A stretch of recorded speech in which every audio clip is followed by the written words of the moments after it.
You don't actually have one job. You're quietly running a portfolio of roles, and your calendar is the fund manager. Most high-agency people I work with say they're a strategist, a leader, maybe a dealmaker. Then we open their calendar, and it looks like they're the help desk, the scheduler, and the emergency firefighter in residence. Exactly. The identity story is, I'm building the future. The calendar story is, I'm babysitting the present. The system reveals the truth long before your self-perception does. This briefing is about closing that gap. By the end of the next 10 minutes, you'll have a simple way to answer one question with brutal clarity. Who are you actually being at work? And how do you rebalance that portfolio on purpose? Welcome to the Agentic Executive. I'm Adrian Cross. This is your daily intelligence feed for high-leverage operators. 10 minutes or less, one core insight, 3 supporting moves, and a concrete action step you can put on your calendar today. And I'm Amelia Voss. Today, we're talking about what we call your executive portfolio of roles, because clarity is leverage, especially when you apply it to your identity, not just your task list. Let's set the frame. You don't just have tasks. You occupy roles. On a typical week, you're rotating through some mix of these. Strategist, deciding where to play and how to win. Operator, making sure the machine runs today.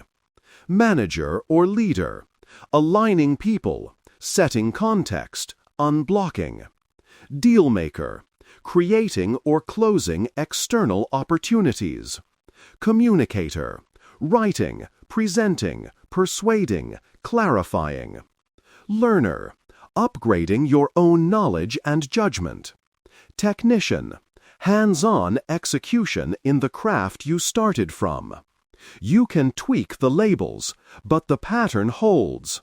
Your time is allocated across roles, and that allocation quietly defines your career trajectory. Thinking in roles instead of tasks does 2 important things. First, it exposes what your organization is really buying from you. Second, it shows you where compounding happens, because strategist, leader, and learner time usually compounds. Perpetual technician firefighting usually doesn't. And here's the uncomfortable pattern. Most executives are overweight in operator and technician, underweight in strategist, leader, and learner. Not because they're undisciplined, but because the calendar grew by accident. Inboxes and Slack channels do not have your strategic interests at heart. So we'll use a 3-move model. Expose, evaluate, reallocate. Expose, see the real portfolio. Evaluate, design a target mix. Reallocate, move a small but real slice of time into better roles. Let's start with expose. Move 1. Expose. Don't overcomplicate this. Take a recent, representative week, ideally last week or the week before, not your best week, a normal, slightly messy one. Export your calendar into something you can annotate or just duplicate it in your calendar tool. Then, for each block of time, ignore the meeting title. Ignore the tool. Ask one simple question. In this hour, what role was I actually playing? Strategist, operator, manager, dealmaker, communicator, learner, technician? Concrete examples help. A one-on-one with a direct report where you're coaching them and aligning priorities? That's manager or leader. A vendor negotiation? Dealmaker. Reviewing a board deck and rewriting the narrative? That's communicator, maybe strategist if you're shaping the story. Debugging a product issue yourself at 10 p.m.? Technician. You get the idea. If you want AI to help, you can absolutely use it here. Forward a week of calendar events and email threads into an agent or assistant and say, cluster these by the role I'm playing in each: strategist, operator, manager, dealmaker, communicator, learner, technician. Then estimate rough percentages by role. The system will surface patterns you've gone numb to. The goal of expos is not perfection. It's directional truth. If you're debating whether a meeting was 60% operator or 40% manager, you're already overfitting. Keep it rough and honest. You want a quick snapshot of the actual portfolio you're running today. Move 2. Evaluate. Now that you've exposed your real mix, you'll design a target mix that matches your stage, your strategy, and your strengths. Take that same role list and write down a simple target allocation. For a growth stage founder, a reasonable starting example might be 40% strategist, 30% leader or manager, 20% operator, 10% learner. Dealmaker, communicator, and technician either sit inside those or get their own small slices depending on your world. If you're earlier stage and still in the weeds, your operator and technician percentages will be higher. That's fine. Precision drives agency, but fantasy targets do not.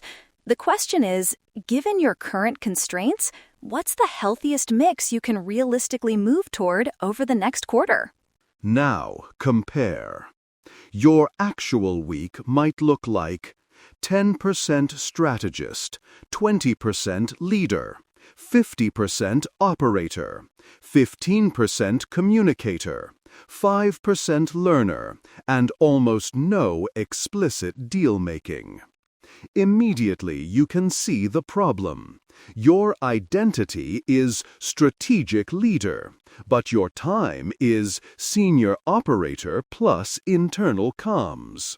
The comparison is the moment of truth. Don't treat this like a performance review. Treat it like a portfolio review. Which roles are overweighted versus your target? Which compounding roles are underfunded? Patterns create power, and this pattern tells you why you feel stuck. Move 3. Reallocate. This is where most people either do too little or they overcorrect and blow up their obligations. We're not going to do either. Pick one overweighted role and one underweighted role. Just one of each. For many executives, that's operator or technician on the overweight side, and strategist, leader, or learner on the underweight side. Your job is to move 5 to 10% of your week from the overweight bucket into the underweight bucket. Not 50%, not a calendar revolution. 5 to 10%, deliberately, concretely, and scheduled. How do you do that? 3 main levers: delegate, automate, cancel. Delegation. Identify 2 recurring operator meetings you can hand to a trusted report with clear decision rights. Automation. Use AI or workflows to handle status updates, reporting, or standard requests. Cancellation. Kill or consolidate meetings that have no clear owner, no decision, and no compounding effect. Then, on the other side, you deliberately fund the underweight role. If strategist time is underfunded, you block 2 90-minute strategy sessions per week and protect them. If learner time is non-existent, you schedule 1 hour to deeply study a domain that changes the quality of your decisions, not just skim headlines. You can pull AI back in here too.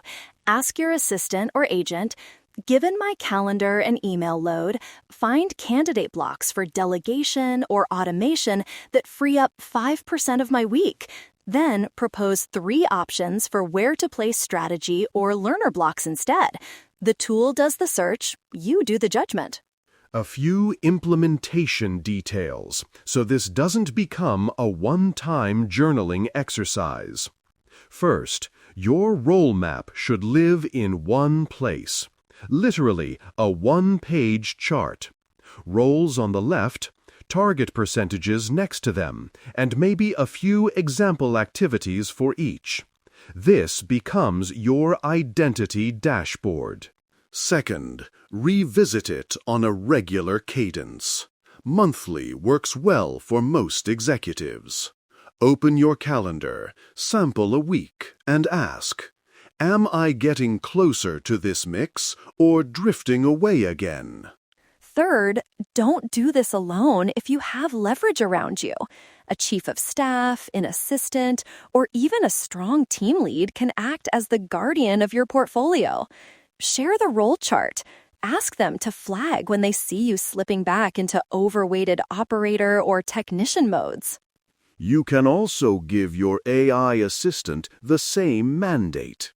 When I accept meetings that push my operator time over 25% this week, remind me and suggest alternatives. You're building guardrails so your future self doesn't have to renegotiate this from scratch every Monday. Let's quickly cover a few failure modes because they're predictable. First, failure mode. Changing labels without changing behavior. Calling a meeting strategy sync doesn't magically make it strategist time.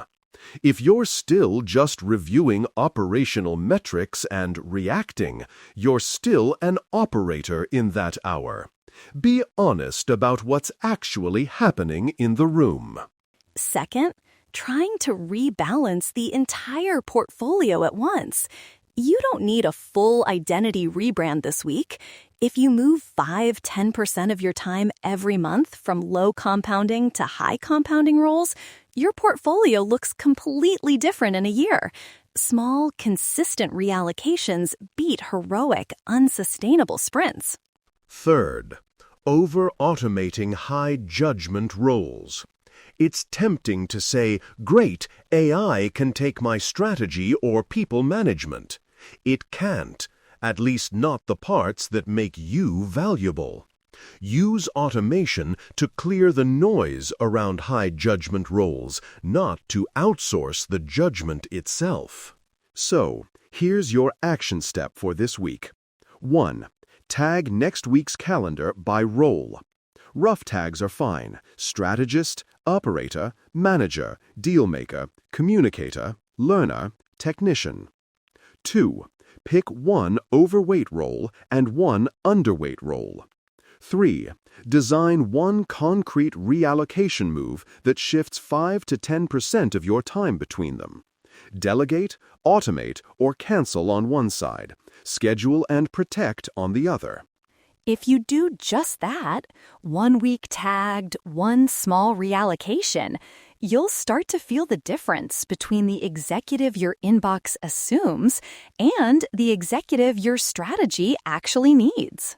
If this was useful and you want a daily 10-minute briefing that keeps your portfolio, your systems, and your leverage pointed in the right direction, follow or subscribe to The Agentic Executive in your podcast app. Make your next move count. Stay agentic.